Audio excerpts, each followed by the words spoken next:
Hello everybody, आज बात करेंगे कोविड पर। जस्ट रिकवर हुआ हूँ कोविड से, me and my mother.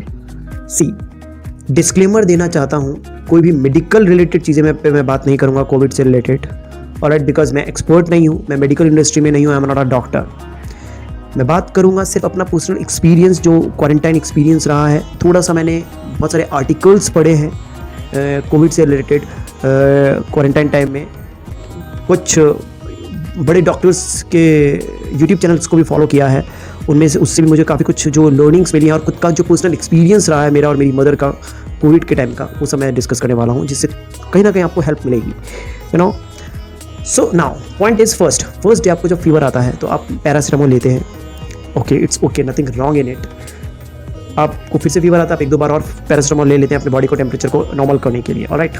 Now point two remember is, जब आपको 5th और 6th डे अगेन फीवर आता है, देखिए जब आपको 1st और 2nd डे जब फीवर आ रहा है, आइडियली अभी आपको RT-PCR के लिए जाना चाहिए। बहुत लोग नहीं जा रहे हैं RT-PCR के लिए, बिकॉज वो सोच रहे हैं RT-PCR की रिपोर्ट इतनी ऑथेंटिकेटेड नहीं है, फर्स्ट एंड सेकंड, अगर वो सोच रहे हैं अगर मैं पॉजिटिव आ गया तो, ऑलराइट, एक अंदर की फीलिंग है कि मैं घर पर ही रह के, मुझे नहीं पता लगे कोविड है या फीवर है, नॉर्मल जो भी है, बट मैं मेडिसिन लेके सही हो जाऊँगा। एक थिंकिंग है भी हर एक फैमिली में। नाउ आगे बढ़ते हैं।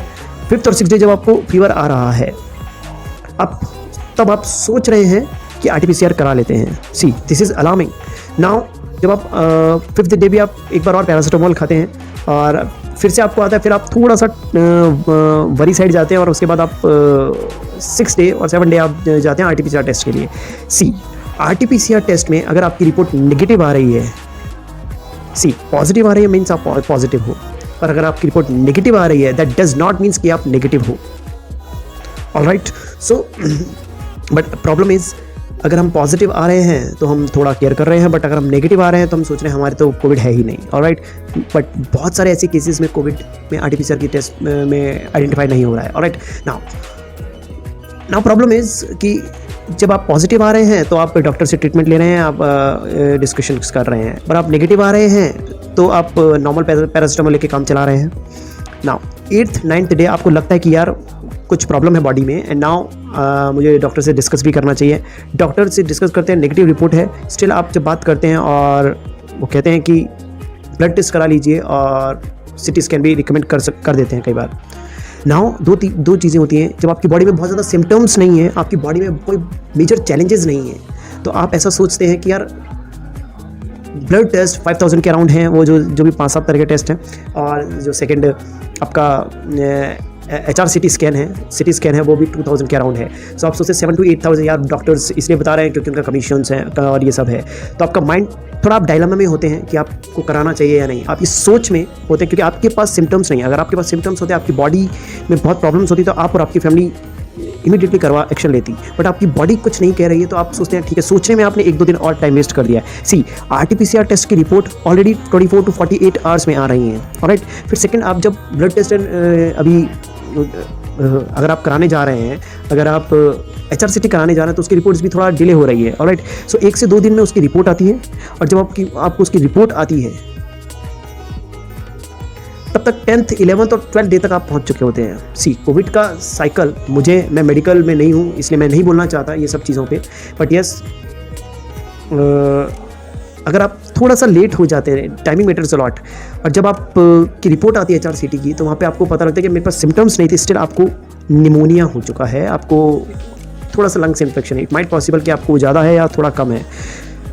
नाउ प्रॉब्लम इज़, मेरी मदर को भी ऐसा ही था, उनको कोई सिम्टम्स नहीं थे, इनफैक्ट स्टिल उनकी हिस्ट्री कैंसर की रही है, वो कैंसर पेशेंट रही है एक टाइम पर, तो हम लोग थोड़ा एक्स्ट्रा अवेयर थे। मेरे टाइम पे भी मैंने RT-PCR बहुत टाइम पे करा लिया था, बट मेरी बॉडी 3 to 4-5 डेज़ में हील कर गई, बट मदर को के में हम थोड़ा एक्स्ट्रा केयर कर रहे थे, तो वहाँ पर हमें मेरे कज़न डॉक्टर से भी डिस्कशन चल रहा था, साथ में 1-2 और डॉक्टर से उनसे भी डिस्कशन चल रहा था, तो आई थिंक उन्होंने भी रिकमेंड किया blood test and CT scan. मेरी मदर को बिल्कुल भी सिम्टम्स नहीं थे गाइस। प्रॉब्लम इज़, मेरी मदर को हमने कहा कि CT स्कैन करवा लेते हैं, उनका रिएक्शन ये था कि क्यों करवाना है, मेरे कोई भी सिम्टम्स नहीं है, ऑलराइट। बट हमने राइट टाइम पे डिसीजन लिया और हमने CT स्कैन करवाया, ऑलराइट। CT स्कैन में 20 to 30% लंग्स इन्फेक्शन आया, ऑलराइट। सो सिम्टम्स कुछ भी नहीं थे। ऑलराइट, अगर अब यही सिटी स्कैन अगर 3 to 4 डेज और 11, 12 और 15 डेज के अराउंड होता तो इट माइट पॉसिबल वो 20 to 30% जो लंग्स इन्फेक्शन है वो 50+ हो चुका होता, 60+ हो चुका होता। दैट इज़ द प्रॉब्लम, और यही बहुत सारे लोगों के साथ हो रहा है। RT-PCR टेस्ट में डिले कर रहे हैं, उसके बाद ब्लड टेस्ट एंड जो HRCT अगर डॉक्टर रिकमेंड कर रहे हैं तो उसमें भी सोच रहे हैं, थोड़ा सा हॉस्पिटल्स जाने से डर रहे हैं, थोड़ा सा पैनिक का माहौल है इसलिए, और नहीं करवा रहे हैं। और जब करवा रहे हैं तो थोड़ा सा रिपोर्ट्स डिले हो रही हैं, इसलिए भी प्रॉब्लम्स हो रही हैं। ऑलराइट, सो सब कुछ मिला के जब आप कोविड को 12 से 13-14 दिन तक का डिले दे देते हैं तो कोविड डेंजरस बन जाता है। ऑलराइट, और इट माइट पॉसिबल कि आपकी बॉडी वो हील नहीं कर पाए। अगर आप 70% लंग्स इन्फेक्शन पे हैं, 60, 70, 80% पे पहुंच चुके हैं और तब आपने प्रॉपर ट्रीटमेंट लेना स्टार्ट किया है तो समटाइम्स कुछ केसेस में, वहाँ भी बहुत कम है मोर्टेलिटी रेट, बट कुछ केसेस में वो केस बहुत सीवियर हो जाते हैं और दैट्स वाई मिस हैपनिंग्स हो रही हैं। So we need to understand, crux of the story is we need to understand one point and that is हमें टाइमिंग का बहुत ध्यान रखना है। कोविड में, कोविड डेंजरस नहीं है बट हम केयरलेस जब हो रहे हैं तो कोविड बहुत डेंजरस बन रहा है। Alright, first and second, yes, time to time medicine के साथ में कुछ चीज़ें बहुत इंपॉर्टेंट हैं। ऑक्सीजन को मेजरमेंट करना, प्रोनिंग इज़ वेरी इंपॉर्टेंट। अगर आपका ऑक्सीजन थोड़ा भी डाउन जा रहा है, इट रियली वर्क्स। मेरी मदर का 91, 92 गया था, इससे नीचे नहीं गया by god of grace, but yes 91, 92 से जब वो प्रोनिंग करके मेजर करते थे तो आई थिंक उनका 93, 94 आ जाता था। यानी 2 to 3% इंप्रूवमेंट प्रोनिंग से होता है। राइट, मैं मेडिकल इंडस्ट्री में नहीं हूँ, सो मैं ये सब चीज़ें डीप नहीं जा सकता, मैं अपना एक्सपीरियंस ही बता रहा हूँ। एंड यस, स्टीम इनहेलेशन भी काम करता है, बहुत अच्छा काम करता है। व्हाट्सअप यूनिवर्सिटी पे जो ज्ञान आ रहा है, प्लीज़ प्लीज़ प्लीज़ उसको उस पर ही सिर्फ बेस्ड मत रहिए, और समटाइम्स आप उसी को फॉलो करके अपने कोविड को रॉन्ग डायरेक्शन में लेकर जा रहे हैं। सो निमोनिया ना बने, लंग्स इन्फेक्शन ना हो, इससे पहले हमें क्योर कर लेना है। 3 से 5 दिन की मेडिसिन खानी होती है। तो जब फीवर आए तो I think nothing wrong in it कि हम RT-PCR टेस्ट करवा लें। इट्स ओके अगर पॉजिटिव भी आता है तो, नहीं भी आ रहा है तो भी थोड़े दिन तक क्वारंटाइन, कुछ डेज तक तो क्वारंटाइन रहिए अपने डॉक्टर से डिस्कस करके। I am not a doctor तो मैं नहीं बता सकता क्या ये सब चीज़ों पर, बट तो फिर भी स्टिल क्वारंटाइन रहिए, ऑब्जर्व करिए अपनी बॉडी को।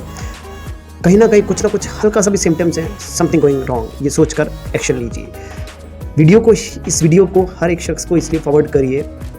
मैं जनरली बिजनेस और trainers, coaches and startups, mentors के लिए मैं बात करता हूँ, उनके लिए मैं वीडियोस क्रिएट करता हूँ। बट आज मैंने रिकवर हुआ हूँ कोविड से, इसलिए मैंने सिंपल एक ये वीडियो शूट किया है। शेयर कर दीजिए उस हर शख्स को जिसके पास, जो लोग थोड़े से केयरलेस है। हमें नहीं पता कौन केयरलेस है और क्या नहीं है, तो आप अपने हर कनेक्शन को ही शेयर करिए। इसमें आपका और मेरा कोई पर्सनल बेनिफिट नहीं है, बट यस, अगर वो डे 14 ये 1 से लेकर 14 दिन 15 दिन का जो साइकिल है, इसमें आप टाइमिंग पर अगर चीज़ें कर रहे हैं तो आपको हॉस्पिटल भी जाने की नीड नहीं पड़ेगी, आप घर पर सही हो जाएंगे। सो केयरलेस नहीं होना है, केयरफुल होकर चीज़ों को आगे बढ़ाना है। कोविड में पैनिक क्रिएट नहीं करना। ओके, पैनिक क्रिएट हो रहा है, नेगेटिविटी हर तरफ है। मैं नेक्स्ट एक वीडियो और बनाने वाला हूँ उस पर, और उसमें मैं थोड़ा सा नेगेटिविटी पे ही बात करने वाला हूँ। So do take care of yourself and yes, please share कर दीजिए इस वीडियो को हर एक शख्स तक। अभी तो इसी की नीड है यार, please. And do take care of yourself. घर पे रहिए, सुरक्षित रहिए, और बस enjoy family time with your family. Bye, take care.